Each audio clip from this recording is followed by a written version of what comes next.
হিকবিশান, দাওয়া, টিপিলিংক এসব কোম্পানিগুলো নাকি ইন্ডিয়া থেকে ব্যান হয়ে যাচ্ছে। আবার কেউ বলছে সিসিটিভি নাকি বন্ধ হয়ে যাচ্ছে। এই কথাগুলো পুরোপুরি সঠিক নয়। আসল বিষয়টি হলো ভারত সরকারের ministry of electronics and information technology জাতীয় নিরাপত্তার স্বার্থে সিসিটিভি ক্যামেরার ওপর নতুন কিছু নিয়ম ম্যান্ডেটারি করেছে। 1 এপ্রিল 2026 থেকে কোম্পানিগুলোর ভারতের মার্কেটে সিসিটিভি সেল করতে হলে কিছু নির্দিষ্ট সার্টিফিকেট থাকা বাধ্যতামূলক। চলুন জেনে নিই সেই নিয়মগুলো কি কি। প্রথমেই আসি বিআইএস অর্থাৎ bureau of Indian standards certificate নিয়ে। এটি মূলত ডিভাইসের হার্ডওয়্যারের সেফটি চেক করে।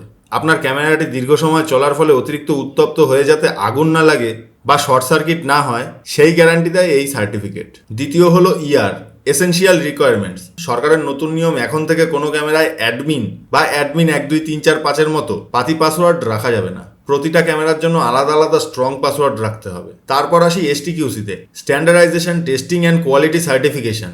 এটা ক্যামেরার ডেটা সিকিউরিটি এবং সার্ভার ইন্টিগ্রিটি টেস্ট করা হয়। এটা নিশ্চিত করে যে ক্যামেরার হার্ডওয়্যারে কোনো গোপন ব্যাকডোর নেই। এর ফলে সিসিটিভি হ্যাক হওয়ার চান্স অনেক কমে যায়। চতুর্থ বিষয়টি হলো trusted source and SOC, system on chip issue. সরকার এখন জোর দিচ্ছে ট্রাস্টেড সোর্সের ওপর, অর্থাৎ গভর্নমেন্ট ভেরিফাইড সোর্স ছাড়া চিপ ব্যবহার করা যাবে না।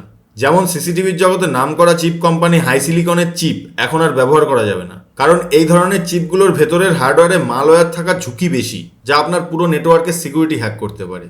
ঠিক এই চিপসেট আর সিকিউরিটির কারণেই হিকবিশনের মতো বড় বড় কোম্পানিগুলো বর্তমানে ভারতের সরকারি নিয়ম মেনে ক্যামেরাগুলো সাপ্লাই দিতে বা নতুনভাবে কাজ করতে সমস্যার মুখে পড়ছে। অর্থাৎ কোম্পানি ব্যান হয়নি, বরং তাদের ভেতরের চিপ বা সফটওয়্যার এখনের ভারতের নতুন সুরক্ষার আইন বা স্ট্যান্ডার্ডের পরীক্ষায় আটকে যাচ্ছে। পঞ্চম সার্টিফিকেট হলো WPC, wireless planning and coordination. আপনার ক্যামেরা যদি ওয়াইফাই বা সিম সাপোর্টেড হয় তবে এই সার্টিফিকেট ছাড়া সেটি অবৈধ। এর পাশাপাশি সরকার এখন ডেটা লোকালাইজেশনের উপর গুরুত্ব দিয়েছে, অর্থাৎ ক্লাউড স্টোরেজ বা ব্যাকএন্ড সার্ভার অবশ্যই ইন্ডিয়ার হতে হবে, যাতে ডেটা দেশেই সুরক্ষিত থাকে। চিন্তার কোনো কারণ নেই, আপনার পুরনো ক্যামেরাগুলো যেভাবে চলছে সেভাবেই চলবে। সরকার এখন যা কড়াকড়ি করছে তা মূলত নতুন ক্যামেরার ওপর। আপনারা হয়তো অনেকেই ভাবছেন আমি কেন হিকভিশন ইনস্টল করছি। আসলে এই কাজটা আমার অনেক পুরনো, তখন নতুন নিয়ম চালু হয়নি।